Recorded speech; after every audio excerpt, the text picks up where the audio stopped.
नमस्कार दोस्तों, आज की क्लास में हम लोग लॉ ऑफ रिफ्रैक्शन की बात करेंगे।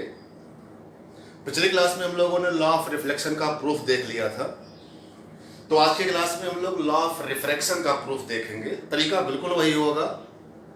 आपको याद होगा लॉ ऑफ रिफ्लेक्शन में मैंने आपको बताया था कि लाइट का एक बहुत ही इंपॉर्टेंट फिनोमेना होता है, जिसमें हम लोग ये बोलते हैं कि लाइट किसी भी यूनिफॉर्म मीडियम में ऑलवेज उस पाथ पर ट्रेवल करती है जिस पर चलने में टाइम आइदर मिनिमम और मैक्सिमम ले।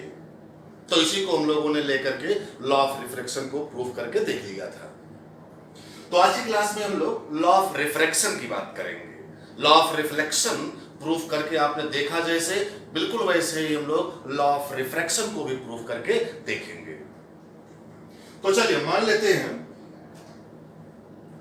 कि दो मीडियम को डिवाइड करने वाला, सेपरेट करने वाला एक मीडियम बाउंड्री है, जो कि ये है, और ये ऊपर का मीडियम और नीचे के मीडियम को सेपरेट कर रहा है। सपोज दैट ऊपर के मीडियम का रिफ्रैक्टिव इंडेक्स n1 है और नीचे के मीडियम का रिफ्रैक्टिव इंडेक्स n2 है, राइट।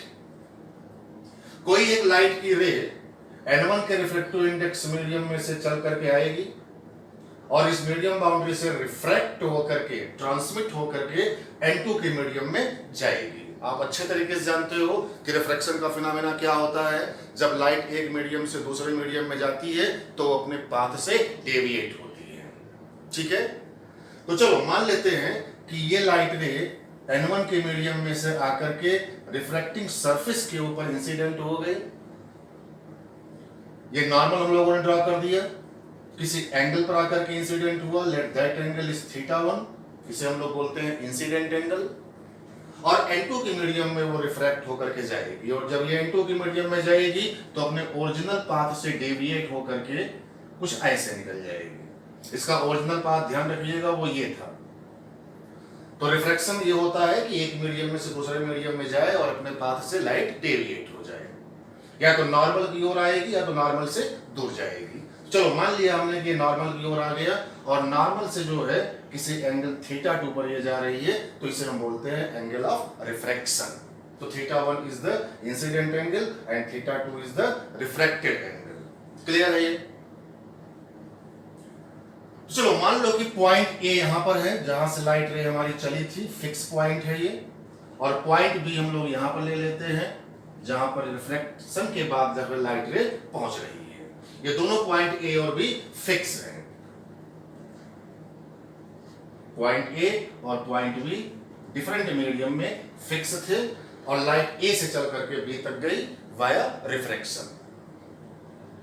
तो इसको हमें देखना है। अगर पॉइंट A और पॉइंट B जो है फिक्स हैं, तो A और B के बीच की हॉरिजॉन्टल डिस्टेंस भी क्या हो जाएगी? फिक्स हो जाएगी। चलिए अगर A से हम लोग जो है एक परपेंडिकुलर ड्रॉ कर दें रिफ्रैक्टिंग सरफेस पर, और B से अगर हम लोग एक परपेंडिकुलर ड्रॉ कर दें रिफ्रैक्टिंग सरफेस से, ये पॉइंट चलो मान लेते हैं कि n1 है और ये पॉइंट मान लेते हैं n2 है। तो क्या n1 और n2 के बीच की डिस्टेंस भी जो है फिक्स हो जाएगी? बिल्कुल, क्योंकि ये A और B के बीच की हॉरिजॉन्टल डिस्टेंस है।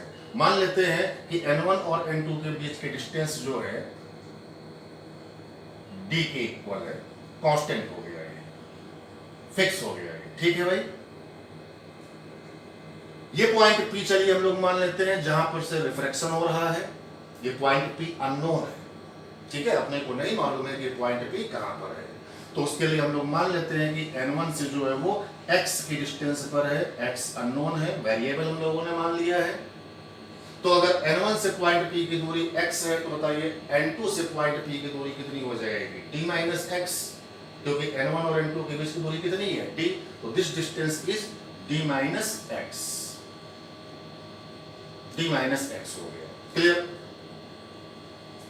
तो चलिए अब अगर मैं आपसे बोलूं कि लाइट A से B तक गई तो उसने कुल कितना डिस्टेंस ट्रेवल किया, तो डिस्टेंस आपको दिख रहा है A से P प्लस P से B। एक्चुअली में हम लोगों का कॉन्सेप्ट क्या है? टाइम की वैल्यू को आइदर मिनिमम और मैक्सिमम करना। यही हमारा बेसिक फंडा है कि लाइट A से B तक जाएगा तो हमेशा उस पाथ पर चलेगा जिस पाथ पर चलने में समय या तो मिनिमम रहे या फिर मैक्सिमम रहे।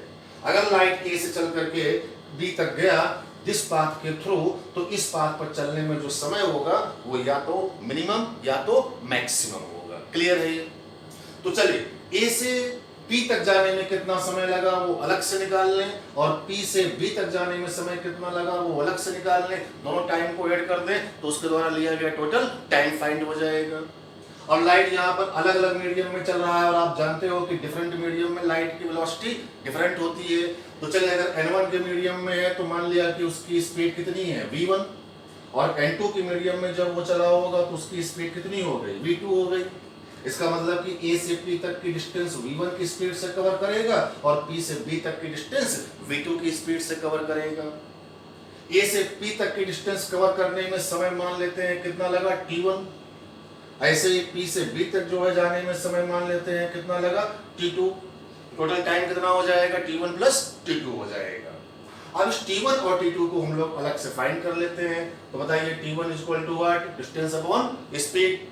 तो A से P तक जाने में जो डिस्टेंस कवर हो रहा है, that distance is equal to root of, मान लो कि ये हाइट h1 है, ठीक है, n1 और A के बीच की दूरी कितनी है, h1। पॉइंट A जो है रिफ्लेक्टिंग सरफेस से कितना ऊपर है, h1 भी कांस्टेंट हो गया है, बिकॉज पॉइंट A क्या है भाई, फिक्स है। ऐसे n2 से B की दूरी क्या मान लेते हैं हम लोग, h2।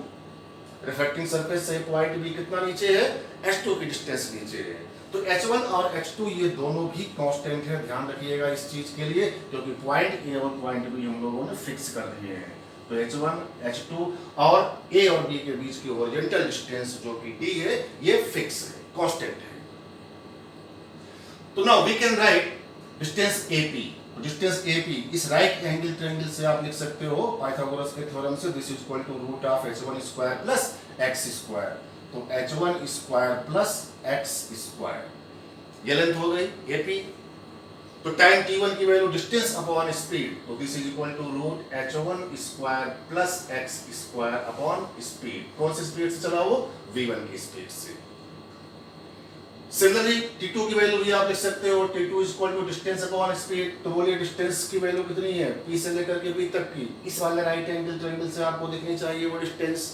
समझ रहे हैं इस बात को? तो बताइए डिस्टेंस क्या होगी भाई, पाइथागोरस के थ्योरम से, this is equal to root of h2 square plus of d minus x का होल स्क्वायर। क्लियर? बहुत ही सिंपल कैलकुलेशन है। बेसिक रिजल्ट जो हमारा है वो टाइम को निकाल करके मिनिमम या मैक्सिमम करना, this is our main concept. बाकी तो कैलकुलेशन है यार, इसमें और कुछ है नहीं खास इसमें। तो this is root of h2 square plus d minus x का होल स्क्वायर, डिस्टेंस हो गया, अपॉन स्पीड। कौन सी स्पीड से चला वो इस मीडियम में, v2 की स्पीड से। मीडियम डिफरेंट है तो स्पीड डिफरेंट होगी। तो total time taken here comes out t1 plus t2। दोनों को ऐड कर लेंगे हम लोग, टोटल टाइम की वैल्यू फाइंड हो जाएगी। This is square root of h1 square plus x square by v1 plus square root of h2 square plus d minus x का होल स्क्वायर अपॉन v2। इतनी बात समझ रहे हैं सब लोग? चलो बहुत बढ़िया।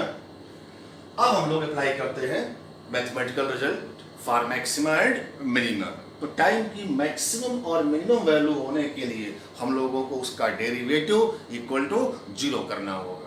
तो यहाँ पर आपको दिख रहा है this time is a function of x, बाकी सब तो कांस्टेंट है, v1 constant, v2 constant, h1 constant, h2 constant, d constant, variable कौन सा है, x। तो t को हम लोग x के रिस्पेक्ट में डिफरेंशिएट करेंगे। तो फॉर, मैं लिख दे रहा हूं यहाँ पर, फॉर t मिनिमम, समय को मिनिमम होना चाहिए, ठीक है, a से b तक पहुंचने के लिए।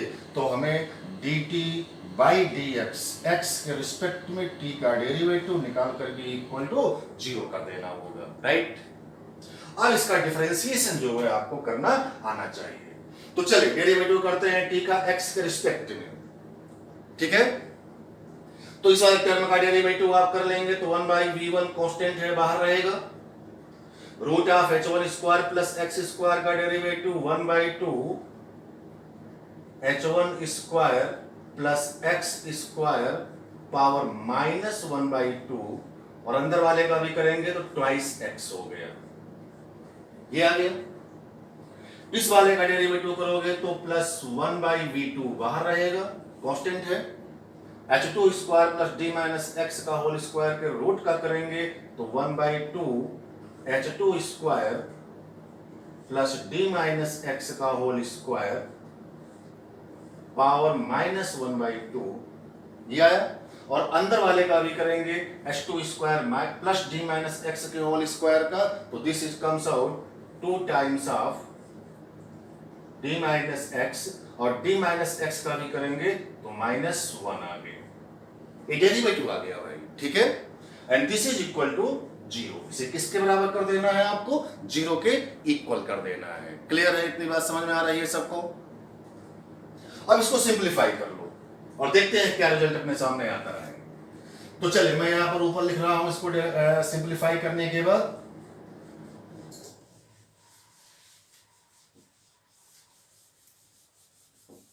ये वैल्यू जो हमारे सामने आई है इसी को सिंप्लीफाई कर रहे हैं, ठीक। तो देखिए क्या है, इस 2 से ये 2 कैंसिल हो गया है, ऐसे यहां पर भी इस 2 से जो है ये वाला 2 कैंसिल हो जाएगा, ठीक। यहां पर आपको रिजल्ट मिलेगा x अपॉन, ये x ऊपर है, पावर -1/2 का मतलब हो गया v1 root of h1 square plus x square, ये आ गया। और ये वाली पूरी वैल्यू को उठा करके आप 0 के राइट साइड में ले जाइए, इक्वलिटी के राइट साइड में ले जाओ, तो दिस इज कम्स आउट, यहां पर मिलेगा आपको d minus x upon v2 root of h2 square plus d minus x का होल स्क्वायर। क्लियर? अच्छा भाई, अब इस ज्योमेट्री को आप देखो, ये एंगल θ1 है तो ये एंगल भी क्या आ गया भाई, θ1 आ गया है। ये एंगल θ2 है तो ये वाला एंगल भी क्या आ गया, θ2 आ गया। और हम लोग अच्छे तरीके से जानते हैं किसी भी राइट एंगल ट्रायंगल में साइन का फार्मूला परपेंडिकुलर अपॉन हाइपोटेन्यूस। तो from this right angle triangle sin θ1 is equal to perpendicular upon hypotenuse x upon this, तो दिस इज sin θ1। तो आप इसकी जगह पर sin θ1 कर दो, तो sin θ1 अपॉन v1, ठीक है। This is equal to, similarly from this right angle triangle this term is sin θ2, तो sin θ2 अपॉन v2। क्लियर? और सॉल्व कर लो, this is comes out finally sin θ1 upon sin θ2 is equal to v1 by v2। क्लियर है ये?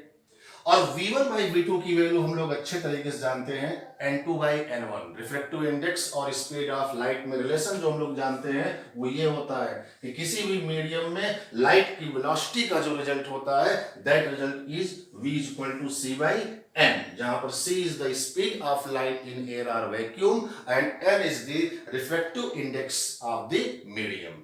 जिस medium में light की वेलोसिटी आपको लिखनी होती है उस मीडियम में स्पीड ऑफ लाइट में आप उसी मीडियम के रिफ्लेक्टिव इंडेक्स से डिवाइड कर लेते हो। तो v is equal to c by n, c is constant value यानी कि v proportional to 1 by n, velocity of light in a medium is proportional to 1 by n, n is the reflective index of the medium. तो यहां से v proportional to 1 by n, तो v1 by v2 की value किसके equal आ गया, n2 by n1। This is basically called Snell's law। इसी को हम लोग क्या बोलते हैं, Snell's law या फिर लॉ ऑफ रिफ्रैक्शन। क्लियर? तो आपने देखा कि मैथमेटिकली हम लोगों ने लाइट के उस फिनोमेना को यूज करके जिसमें हम लोग ये बोलते हैं कि लाइट हमेशा उस पाथ के ऊपर चलती है जिस पर चलने में समय या तो मिनिमम हो या फिर मैक्सिमम हो, इसी कॉन्सेप्ट को लेकर के हम लोगों ने लॉ ऑफ रिफ्रैक्शन को इजीली यहां पर दिखा दिया। क्लियर?